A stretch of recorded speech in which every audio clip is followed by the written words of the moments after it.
Hola, com anem? Soc el David i en aquest tutorial us ensenyaré com fer directes a YouTube. Estem a YouTube. Com podeu veure, aquesta és la pàgina principal. Aquí tenim vídeos que ens proposen i també tenim directament a dalt de tot, a la dreta, les opcions de penjar vídeo, emetre en directe o crear una publicació.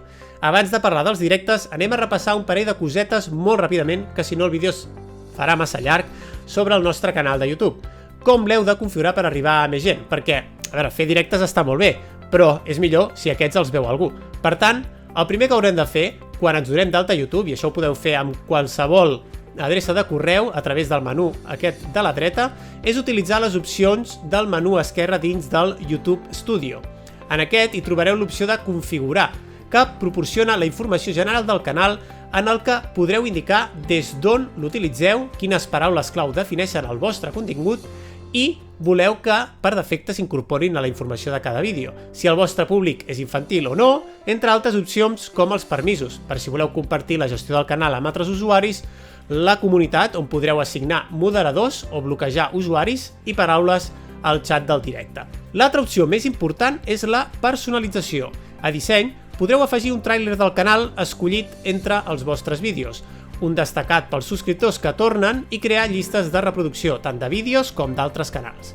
A branding és important que poseu el vostre logo, o la vostra foto si no teniu logo, i una imatge pel banner. Aquí us especifica les dimensions mínimes i el pes màxim de cada imatge. I també podreu decidir quan voleu que es vegi el vostre logo als vídeos. Si tot el vídeo, només al principi, només al final. Finalment, a informació bàsica posareu el nom del vostre canal, una breu descripció, els enllaços a les vostres xarxes socials i quan tingueu més de 100 subscriptors podreu personalitzar l'enllaç al vostre canal. Doncs vinga, un cop repassat la configuració inicial, anem a les opcions per emetre directe a YouTube.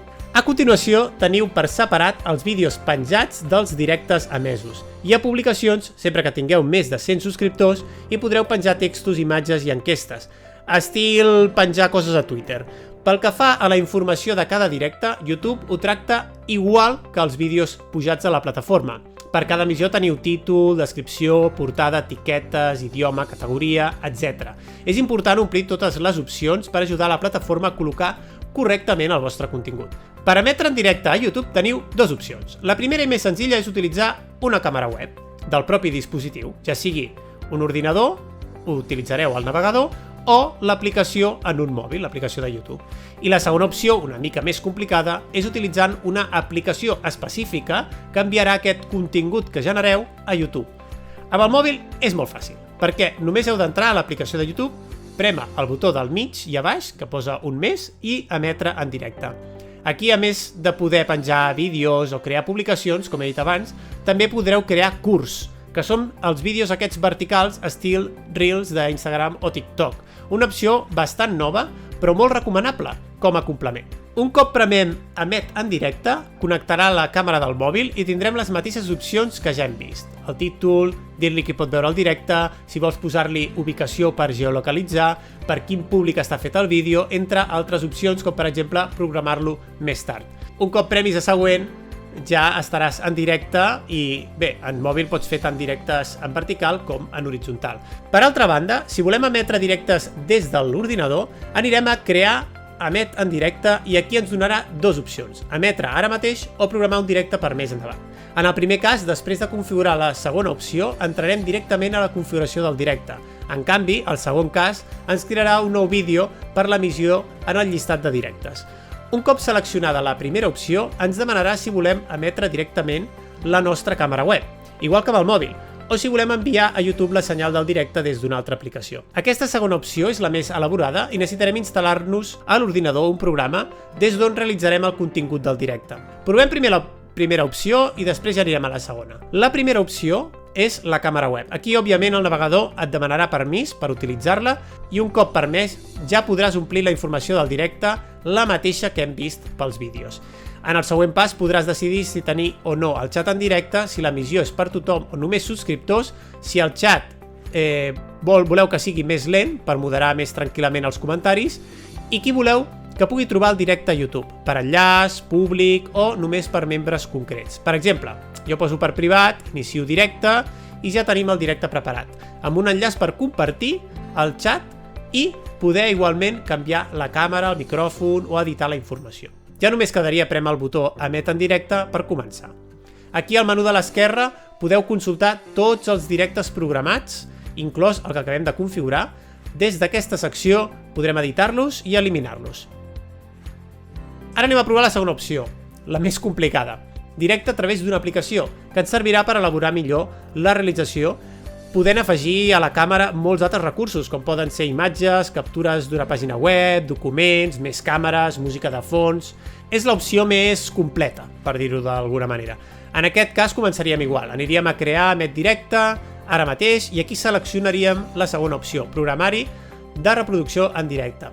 Això ens portarà directament a l'administrador de directe. Aquí, a banda de poder configurar la informació que ja hem vist, tindrem la configuració de reproducció. La configuració addicional, aquesta que veieu aquí a la banda dreta, en principi no és important, perquè són modes més avançats de directe. La latència, que està a sota, és la diferència que hi ha de temps entre el que s'està emetent i la gent que està parlant en el xat. En baixa o molt baixa podreu interactuar més ràpid amb el xat. Aquí el més important és copiar la clau de transmissió, perquè serà el codi que ens demanarà l'aplicació externa que hem comentat abans. També teniu l'analítica amb les visualitzacions i l'estat de reproducció, on podeu veure si sou o no en directe i si tot es veu i s'escolta bé. Farem una prova en privat. Copiem el codi i anem al programa. La majoria de creadors us recomanaran un d'aquests dos programes. El primer es diu Open Broadcaster Software, OBS Studio. Ho podeu buscar a Google. La web es diu obsproject.com i és tan fàcil com entrar a la pàgina web i descarregar l'arxiu instal·lable pel sistema operatiu que tingueu, Windows, Mac o Linux. Un cop descarregat, l'instal·leu i el podreu començar a utilitzar. El mateix passa amb el derivat d'aquest, que es diu Streamlabs OBS i que podeu trobar a la web streamlabs.com. Aquesta versió d'OBS afegeix opcions i plantilles per facilitar la configuració del directe, però és, en el fons, exactament igual que el programa original. En comptes d'editar-ho tot, hi trobareu moltes personalitzacions automàtiques que us ajudaran a començar. Jo prefereixo OBS perquè et dona més llibertat i està més actualitzat, però la majoria de streamers i youtubers utilitzen Streamlabs OBS perquè els fa la vida més fàcil. Aquí ja depèn de vosaltres una mica. Aquí estem, a l'OBS.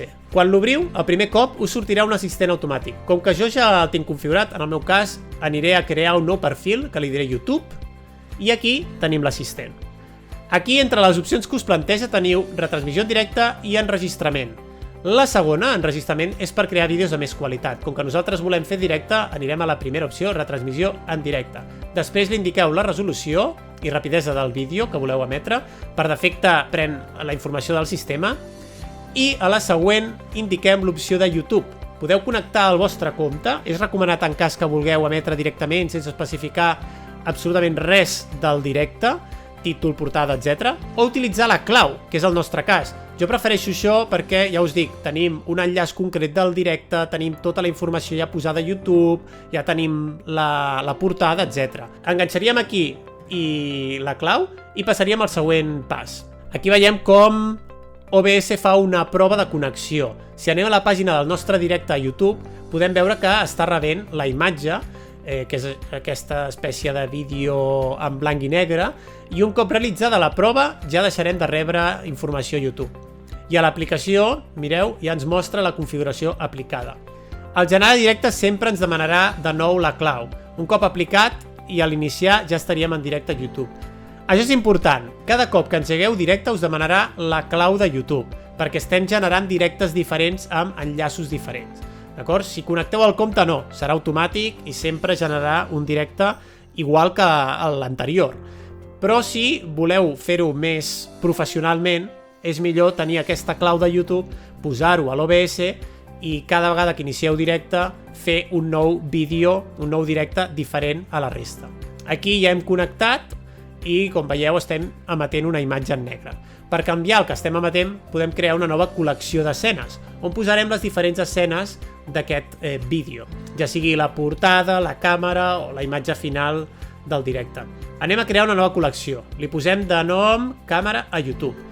Aquí podem crear escenes com la portada del directe, l'escena amb la nostra càmera, i a Orígens hi posaríem els recursos que necessitem, com pot ser una imatge o l'entrada de vídeo de la càmera. Posem, per exemple, escena càmera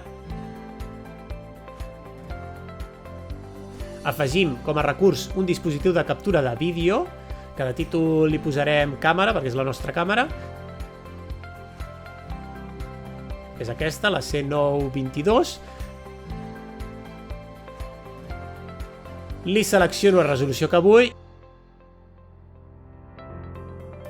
I aquí puc fer l'espai més petit. Bé, aquí podeu fer tot el que vulgueu amb l'escena.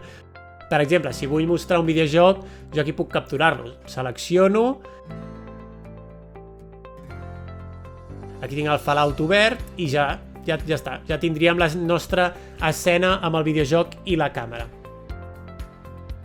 Com podeu veure, a la pàgina de YouTube veiem exactament el que estem emetent, no? Això és el que veuen els espectadors. Es veu i s'escolta bé. Aquí teniu les analítiques.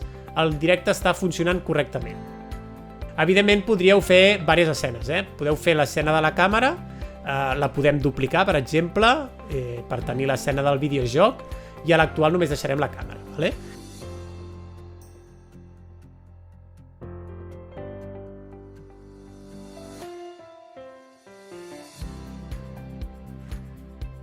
Així tindríem dues escenes, la de la càmera i la del videojoc. I així es veurien al directe. Tal qual estic canviant d'escena a l'OBS, es veu en el directe amb un retard d'uns segons. I quan volguéssiu acabar amb el directe, a la pàgina de YouTube, premaríeu a finalitzar la reproducció i ja us sortirien les estadístiques, poder editar el vídeo, tallar parts o canviar la informació. I fins aquí el tutorial d'avui, espero que us hagi servit, que us sigui útil, i si teniu més dubtes, no patiu, que estarem per aquí amb el que necessiteu per especificar tot allò que us hagi quedat mig. Així que res, moltes gràcies i ens veiem aviat. Adéu.